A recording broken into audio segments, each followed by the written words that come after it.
Hello and welcome to another episode of Tech Prosecutor. I, Abdul Hannan, will be your host today, and we have with us Miss Injila Zaidi, who fortunately happens to be my super senior as well. And Miss Injila was a Freedom Innovation Fellow at the Internet Freedom Foundation. Her experience in digital rights advocacy and privacy law will help us understand the nuances of the DPDP Act. Coming to our first question, there has been a lot of buzz around the DPDP Act, but at the same time, critics have argued that it exempts the government from various obligations. So, to begin with, could you briefly explain how the Act empowers the state more than it empowers the citizens? Yes, for sure. So before we get into the question whether the DPDP Act empowers the citizens or the government itself, I will quickly lay out what this law is about and why it came. So when the privacy judgment in case Puttaswamy case in 2017 was being delivered, the court had held that the right to privacy is a fundamental right, and to protect that, it has put certain negative restrictions on the state and the positive obligations. So it is the result of that positive obligation that this Personal Data Protection Act came into force in August 2023. It is the first dedicated law on personal data protection in India, and it tries to balance two things. First, the right of the data principles, which is us, and also the obligations of the data fiduciaries who process our personal data. I hope the data principles and data fiduciary is clear, but I'll tell what data principles are. Data principles are like us whose data is being collected either by the companies, the organizations, or even the universities, the shops, malls, or whoever. And these are the data fiduciaries who collect our data. So it gives certain protections to us whose data is being collected.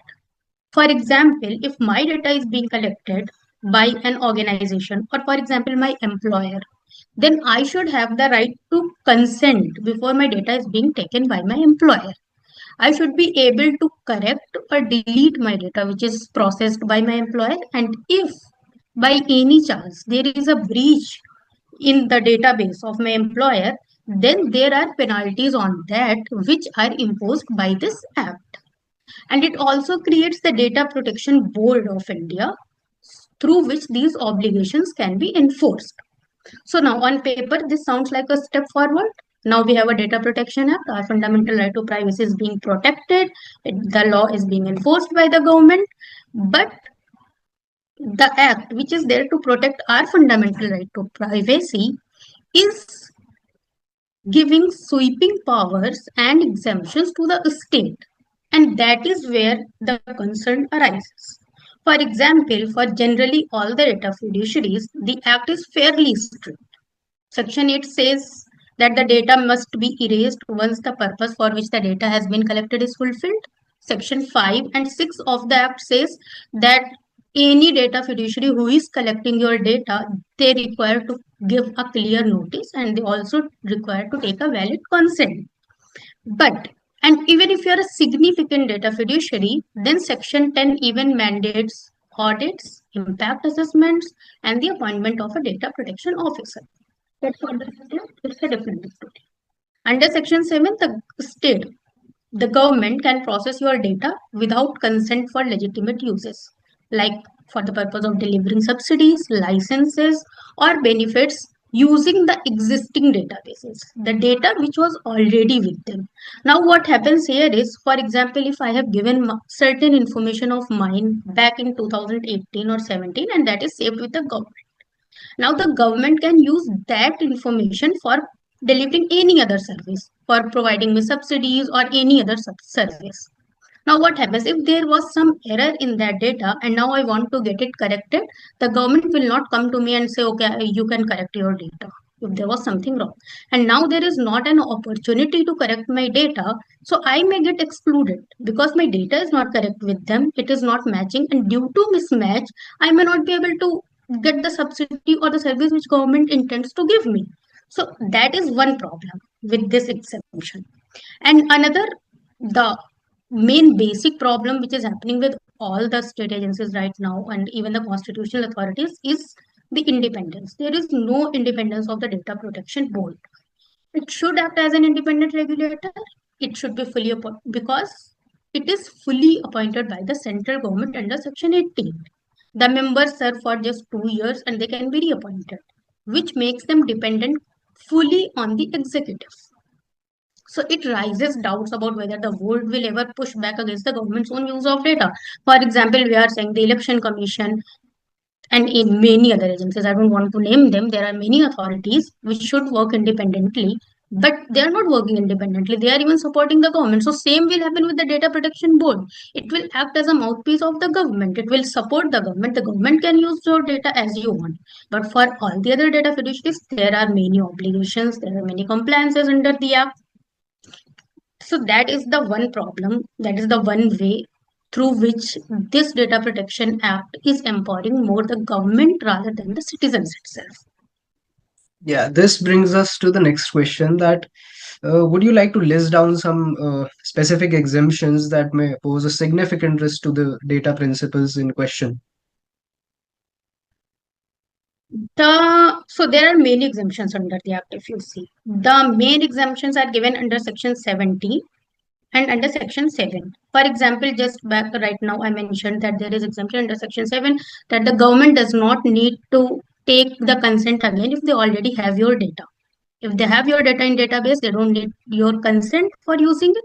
They also may not ask you to get it corrected or deleted from the database because they will use it for delivering future subsidies or the services. Then there are major exemptions under section 17.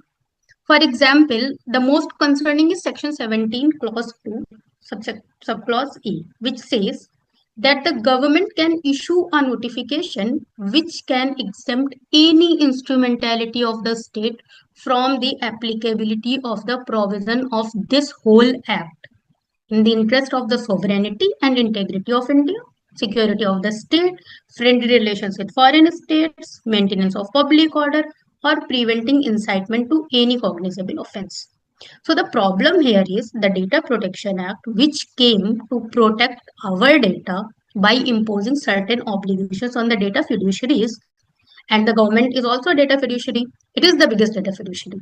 So now the exemption which is granted under this section is that the government can exempt itself and any of its instrumentality, which can be any department, authority, anyone. For I mean, you can say anyone come under the definition of government instrumentality because it is not defined anywhere in the act what government instrumentality is.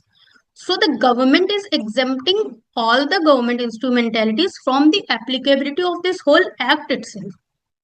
So you can say that it is just to show us that there is something on paper, but in reality it doesn't exist.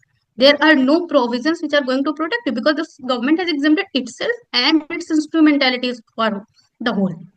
Another exemption, so that was the exemption under section 17, subsection 2A. The other section is section 17, subsection 1, clause C, which says that the data which is processed by any entity of the government, the instrumentality of the government, in the interest of prevention, detection, investigation, or prosecution of any offense or contravention of any law for the time being in force in India, are exempt from the provisions of this bill. So there again there is another exemption. Which provisions? The provisions. So I was reading it from the bill. That's why I said it. Don't mind, now it has become the act. So the provisions are all the chapter provisions under chapter 2 of the act, which talk about the obligations of data fiduciaries, except subsection 1 and subsection 5 of section 8, which are related to the provisions related to securing of the data. Then the other proviso or exemption is the provisions under chapter 3, which are related to the rights and duties of the data principle and the cross-border transfer of data. Then there is another exemption for the government, which is that they can keep or store the data for an unlimited period of time. As per section 17, subsection 4, the government can retain personal data for an unlimited period regardless of whether the purpose for which the data was collected has been served or not. And the users don't have the right to request deletion of their data which was collected by the government. Then there is another exemption, or you can say the power which is given to the central government under Section 36, which was supposed to be enforced by Rule 22 of the DPDP rules, though they are not enforced yet. So, under Section 36, the government can ask any data fiduciary or the intermediary to furnish information as they want. It is not clear what information the government can ask them under this section and for what purpose they may ask. So there are no limitations on that. So now the government has exempted itself from any obligations, first of all. Secondly, any data fiduciary. That may be any company, any organization, any employer, they may ask them that please provide me this personal information of certain person, and if they do not provide the information, then there are penalties for them. And here there is no limitation that what information they may ask. So it is a way to surveil the people. The government has given itself the power that they can surveil the people, they can ask for any information. So through this act, the government is using even the other bodies, the other organizations, companies, to do their work. So these companies, these employers, these organizations, universities, schools, colleges are collecting the data. These are saved in databases. Now, if the government wants the personal information of anyone, the government will just say, give me that data. And since there is no limitation on purpose, so they may ask for anything. So that is another exemption which is very worrisome. Yeah, you pertinently discussed the exemptions in Section 15, sorry, Section 17. But Section Yes. 17, subsection 5 allows the government to exempt data fiduciaries from the provisions of the Act, which are data fiduciaries apart from the instrumentalities as well. So, do you think that this may lead to a crony capitalist implementation of the Act, thereby giving leeway to big corporations? Yes, sorry, I missed that. Section 17 clause, subsection 5, sorry. So this section allows the government to exempt any class of data fiduciaries, including private players, from obligations. So here in this section, it does not define what data fiduciaries. Now the government basically has the power that the government by notification can declare that any provision of this act, again, there is no limitation, any provision of this act shall not apply to such data fiduciary or classes of data fiduciaries for such period as may be specified in the notification which is being issued by the government. Now think about this. If you are a large company or a corporation who is funding the government, who is funding the political party, ruling political party, then what is there to stop the government from exempting you to oblige with any of the provisions of the act? The government will favor you. You are favoring the government will favor you. It's a quid pro quo. You fund the government, you support the government. Now the government is favoring you from exemptions like any other thing. You know how the big companies are being exempted from the many provisions of the act and they are being favored by the government. There are many examples. So now this section, what will it do is it will allow the big corporations or the corporations which favor the government to exempt them from any of the compliances of this act. And it the small companies, the startups which are just coming up, they have to comply with the provisions of that. They have to be very accurate in collecting the data, in processing the data, in protecting the data. There should not be a data breach. I should have taken the consent before taking the data. So all the obligations are them. Now they are spending a lot on complying with the provisions of this act, and the big players, they don't have to comply with it. And if the small corporations or the startups, they fail to comply with any of the provisions, there are penalties on them. And the penalties are so high that they can go up to rupees 250 crore. In section 33 of the act, the penalties can go up to rupees 250 crore. So the small startups or the companies have to bear the penalties up to 250 crore, and the big corporations, they can just go away. They don't have to comply with anything. So Through this, the concern about the crony capitalism comes in. If exemptions are handed out selectively, then the playing field tilts. Startups or smaller firms may struggle with compliance costs, while bigger entities, corporations with government links can operate with far fewer restrictions. So, to answer your question, yes, Section 17 clause does open the door for exactly this kind of scenario. And the lack of an independent regulator means there is a very little check on how these exemptions are granted. Yeah. Another question is that the modified Section 1J of the RTI Act, which has been construed as a immunity for companies from disclosure of public records. So, what are the costs of this amendment, and RTI and data protection be balanced in your opinion? So, Section 81J of the Right to Information Act has provided certain exemptions earlier that the certain personal information may not be given, but there was exemption for not providing the personal information, but there were certain safeguards there. For example, if the information which is being asked, even if it was a personal information, then the authority will have to provide it if it was being asked for the larger public interest. That was one safeguard. The other safeguard was that any information which can be given in the parliament or the state legislature, that information shall not be denied, even if it is the personal information.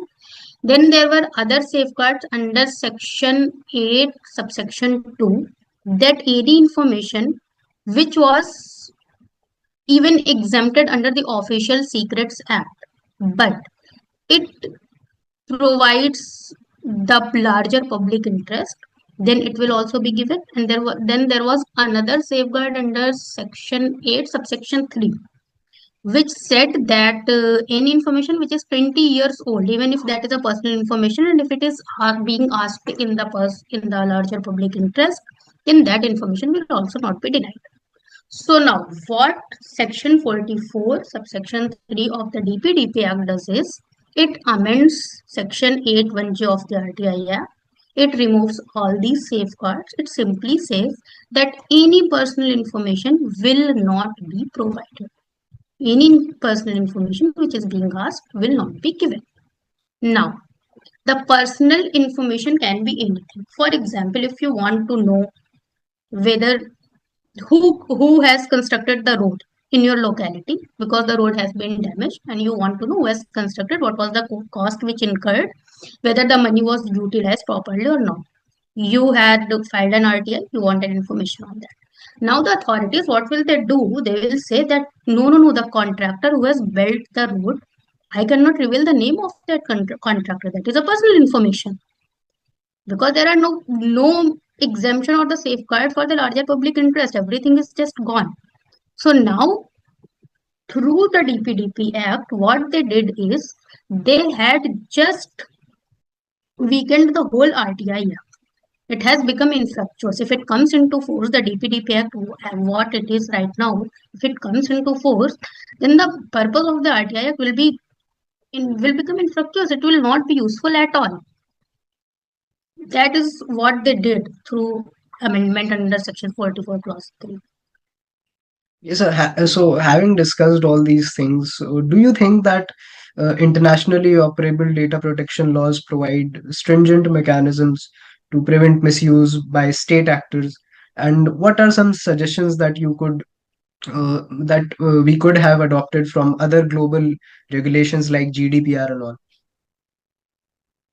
Okay, so I'll start with the European Union's GDPR first. So under the GDPR, even government agencies have to follow the same principles as any other data fiduciary. There are no exemptions for them. And even if there are exemptions for the purpose of national security and the prevention of crime, but these exemptions are subject to independent oversight by courts or data protection authorities. For instance, in Europe, surveillance programs can be and often are challenged for independent tribunals. But in India, under the Digital Personal Data Protection Act, Section 17, subsection 2 gives the government blanket power to exempt itself from almost every obligation if it claims the ground of sovereignty, security, or public order. And unlike GDPR, there is no requirement of proportionality, necessity, or prior judicial or independent approval. It is essentially self regulation by the state. Now, if we look at the UK's Data Protection Act, or even if Canada's PIPEDA, you will notice that whenever state exemptions are given, they are usually narrow to specific and always open to independent scrutiny. The idea is yes, the government may sometimes need more leeway, but it must be balanced with safeguards against misuse. Now, what could India have done differently? Critics like Justice B.N. Sri Krishna, who chaired the first Data Protection Committee, he said that the DPDP Act creates a toothless tiger because the Data Protection Board is not independent. It is essentially under the government's control. One major reform could have been to make the board truly independent. Grievances against the state could actually be heard fairly. Now the Data Protection Board is formed by the government. It is a mouthpiece of the government. So it is basically a toothless tiger. Another missed opportunity was not writing proportionality and necessity test directly into the exemptions. In Puttaswamy judgment, the Honorable Supreme Court, when it recognized privacy as a fundamental right, it laid down three-part test: legality, necessity, and proportionality. If the Act had required the state to meet those standards before claiming an exemptions, it would have been far more balanced. So to sum up, unlike GDPR or UK law, India's DPDP gives the government wide discretion with very little independent oversight. Stronger safeguards, independent regulation, proportionality test, and transparent reporting could have gone a long way in ensuring that the state's own data processing does not escape accountability.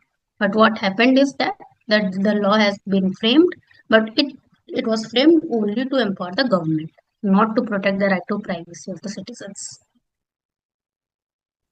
Well, thanks a lot for I hope. enlightening us. And this is just a signature question that we have, that what prompted you to pursue data privacy, and what are your suggestions for young data privacy enthusiasts?